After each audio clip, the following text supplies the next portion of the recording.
এই বিষয়টিতে বেশ কিছুদিন ধরে আলাপ হচ্ছে। প্রথম আমার যতদূর মনে পড়ে, থাইল্যান্ডে থেকে এই ধরনের আইডিয়াটা প্রথম আসে। নিশ্চয়ই জাতিসংঘের মাধ্যমেই ঘটনাটা ওখানে হয়েছিল। তার পরপরই জাতিসংঘের মহাসচিব এখানে আসলেন এবং উনি এই বিষয়টা তুললেন এবং তারপর থেকে এটা আলোচনায় আছে এবং কেউ কেউ বলছে যে এর মধ্যে যে মার্কিন কয়েকজন সিনিয়র কর্মকর্তা এসে গেলেন বাংলাদেশে, তারাও এই বিষয় নিয়ে আলাপ আলোচনা করছিলেন। যে তার মানে একটা দেখতে পাচ্ছি আমরা যে কারা এটা করছেন সেটা দেখতে পাচ্ছি। সুতরাং আমাদের খুব চিন্তাভাবনা করে আগাতে হবে, এই সম্বন্ধে কোনো সন্দেহ নাই। শুধুমাত্র যদি জাতিসংঘ থাকতো তাহলে এক জিনিস হতো, কিন্তু যখনই অন্যান্য এখানে অ্যাক্টররা উপস্থিত হচ্ছেন তখন আমাদের সতর্কতা বাড়ানো দরকার। আচ্ছা, এখন এই যে শর্তের কথা আপনি বলছেন, অবশ্যই আমাদের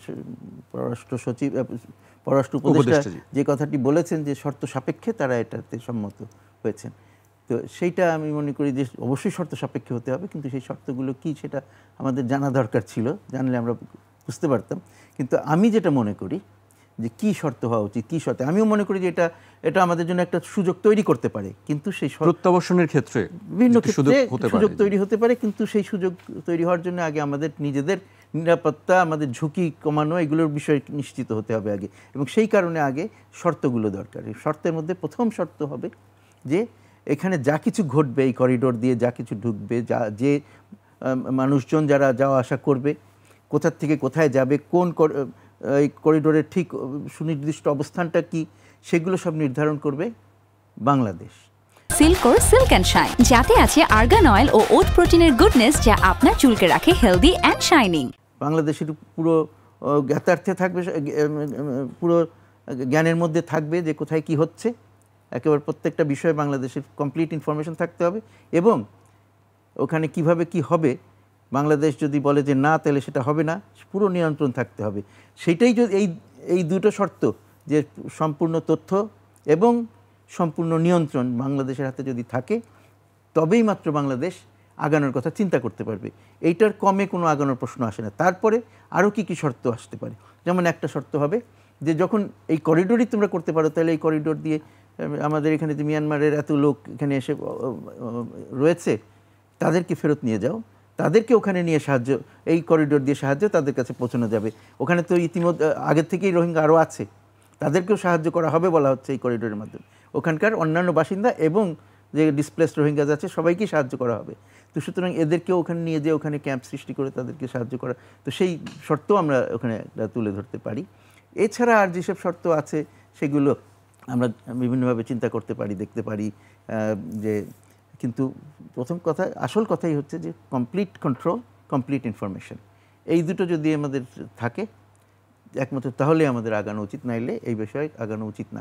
আরেকটা জিনিস এখানে চিন্তা করতে হবে আমাদের আগানোর আগে, যে আমরা যে কমপ্লিট কন্ট্রোল, কমপ্লিট ইনফরমেশনের কথা বলছি, আমরা কিভাবে সেটা নিশ্চিত হব যে সত্যি সত্যি আমরা কন্ট্রোল করছি, আমাদের নিজেদের উপরে সেই বিশ্বাসটা কি আছে, আমাদের যে এস্টাবলিশমেন্ট আছে, আমরা যদি বলতে পারি না আমরা উই ক্যান, একমাত্র তাহলে এটা যেতে হবে। সুতরাং অন্যান্য প্রশ্ন এসে যাচ্ছে যে আমরা আমাদের দেশে আমাদের যেহেতু এটা অন্তর্বর্তী সরকার, খালি সেই কারণে নয়, এটা একটা অত্যন্ত গুরুত্বপূর্ণ এবং অত্যন্ত সেন্সিটিভ একটা ব্যাপার, স্পর্শকাতর একটা ব্যাপার, যে কোনো রকমের একটু ব্যত্যয় হলেই আমাদের নিরাপত্তা ঝুঁকিতে আসতে পারে। সুতরাং আমাদের দেশের অন্যান্য যে রাজনৈতিক এলিমেন্টস যারা আছেন, বিভিন্ন পলিটিক্যাল পার্টিজ এবং অন্যান্য যারা আছে, তাদের সাথে বিষয়টা নিয়ে কনসালটেশন করা যায় কিনা, তাদেরকে কনফিডেন্সে রাখা যায় কিনা, তাদের পরামর্শ নেওয়া যায় কিনা, এই বিষয়টা নিশ্চয়ই চিন্তা করতে হবে। কারণ এখন ইচ্ছা করলে সরকার করতে পারে, না কাউকে সাথে না নিয়ে, কারোর সাথে কনসালটেশন না করে একটা সিদ্ধান্ত নিতে পারে, কিন্তু সেই সিদ্ধান্তটা সবসময় সঠিক নাও হতে পারে। আর যদি ভুল হয় সেটার দায় একমাত্র তাদেরই ঘাড়ে চাপবে।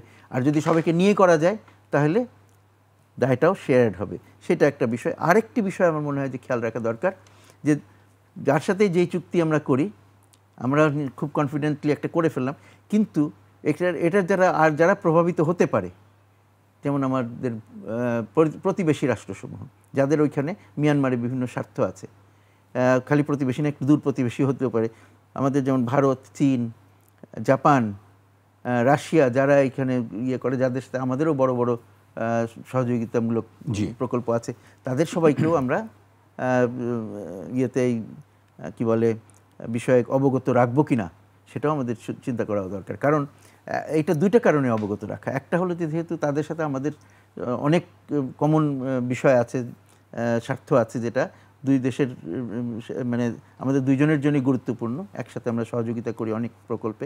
সুতরাং তাদের যাতে কোনো রকমের ক্ষতি না হয়, ক্ষতি বৃদ্ধি না হয়, সেটাও আমাদের খেয়াল রাখার চেষ্টা করতে হবে, সেটা একটা। আরেকটা হলো যে তারা আমাদেরকে বিভিন্ন বিষয়ে হয়তোবা আমরা জানি না এমন কিছু ইনফরমেশন, এমন কিছু পরামর্শ তারা আমাদেরকে দিতে পারে।